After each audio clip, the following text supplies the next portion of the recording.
மனைவி கண்முன்னே பிரபல ரவுடி ஆட்டுக்குட்டி சுரேஷ் வெட்டி படுகொலை.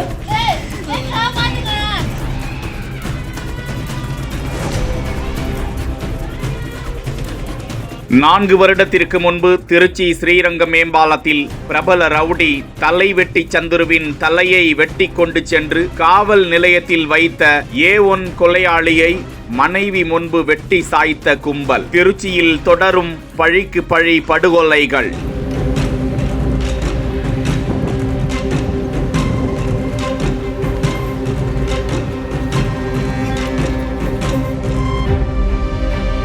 திருச்சி மாவட்டம் ஸ்ரீரங்கம் பகுதியை சேர்ந்தவர் சந்துரு என்கிற சந்திரமோகன். இவர் கடந்த 10 ஆண்டுகளுக்கு முன்பு பால்காரர் ஒருவரின் தலையை வெட்டி சென்று திண்டுக்கல் மாவட்டம் வேடச்சந்தூர் அருகே அவரது தலையை மறைத்து போலீசாரை சுற்றலில் விட்டவர். அதிலிருந்தே தலை வெட்டி சந்துரு என திருச்சி மாவட்டத்தில் பிரபல ரவுடியாக அறியப்பட்டவர். கொலை, ஆட்கடத்தல், கட்ட பஞ்சாயத்து என 20க்கும் மேற்பட்ட வழக்குகள் அவர் மீது நிலுவையில் இருந்த நிலையில் கடந்த 2020ஆம் ஆண்டு ஸ்ரீரங்கம் ரயில்வே பால பகுதியில் தனது குழந்தையோடு பைக்கில் சென்று கொண்டிருந்த சந்துருவை சுற்றி வளைத்த கும்பல் அவரது தலையை வெட்டி துண்டாக எடுத்துக்கொண்டு ஸ்ரீரங்கம் காவல் நிலையத்திற்கு துணிகரமாக சென்று அங்கு தலையை வைத்து சரணடைந்தது.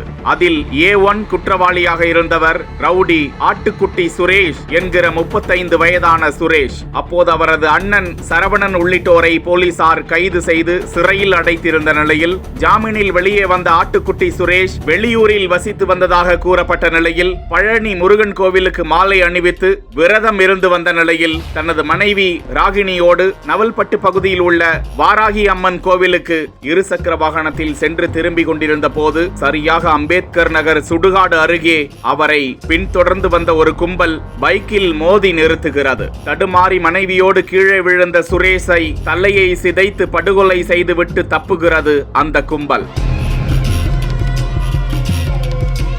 போலீசாரின் விசாரணையில் தலைவெட்டி சந்துரு, ஆட்டுக்குட்டி சுரேஷ் இருவரும் ஸ்ரீரங்கம் சத்தார வீதி பகுதியில் பூ மார்க்கெட்டில் பூக்களை வாங்கி வியாபாரம் செய்து வந்ததில் ஏற்பட்ட மோதல் காரணமாக தலைவெட்டி சந்துருவை கொலை செய்திருந்த நிலையில் சந்துருவின் கூட்டாளிகள் சுரேஷை படுகொலை செய்திருக்கலாம் என்ற கோணத்தில் தீவிர தேடுதல் வேட்டை நடத்தி வந்த நிலையில் 28 வயதான நந்தகுமார், 36 வயதுடைய ஜம்பு என்கிற ஜம்புகேஸ்வரன், விமல் என்கிற விமல்ராஜ், சூர்யா என்கிற சூரிய பிரகாஷ், பாலகிருஷ்ணன் உள்ளிட்ட 5 பேரை இந்த கொலை வழக்கில் போலீசார் கைது செய்திருக்கிறார்கள். JJ நகரை சேர்ந்த ஹெல்மெட் பிரசாத் என்ற 19 வயது நபரை போலீசார் தீவிரமாக தேடி வரும் நிலையில் கைது செய்யப்பட்டவர்களிடம் 5 அரிவாள்கள் பறிமுதல் செய்யப்பட்டுள்ளது குறிப்பிடத்தக்கது. இந்த வழக்கில் கைது செய்யப்பட்டவர்களிடம் விசாரணை மேற்கொண்டிருந்த போது ஜம்புகேஸ்வரன் என்பவர் போலீசாரை தாக்கிவிட்டு தப்ப முயன்ற போது அவரை போலீசார் சுட்டு பிடித்தனர். படுகாயமடைந்த அவர் அரசு மருத்துவமனையில் சிகிச்சை பெற்று வருகிறார் என்பது